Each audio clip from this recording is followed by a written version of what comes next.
अस्सलाम वालेकुम। Asia 41 news के साथ मैं हूं आपकी मेज़बान मुतरबा यूसुफ। खबर शामिल करते हैं खैरपुर टामियों वाले से। हमारे ब्यूरो चीफ मेहर मोहम्मद सुफियान के मुताबिक जुबैर फर्टिलाइजर मदीना चौक के मालिक मोहम्मद जुबैर की खाद सोना यूरिया ब्लैक में फरोख्त करने की निशानदेही मीडिया में होने पर डिप्टी डायरेक्टर ज़राअत तौसीफ खैरपुर टामियों वाली ने इसका नोटिस लेते हुए जुबैर फर्टिलाइजर मदीना चौक के खिलाफ कार्रवाई का आगाज कर दिया।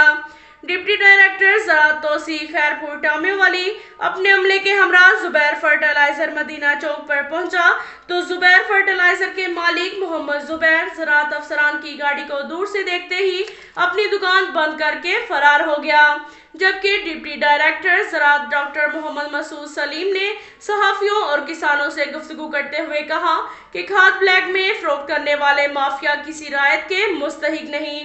कब तक ये भागते रहेंगे? मीडिया खाद माफिया की निशानदेही करें, हम फौरी तौर पर इनके खिलाफ कार्रवाई अमल में लाएंगे।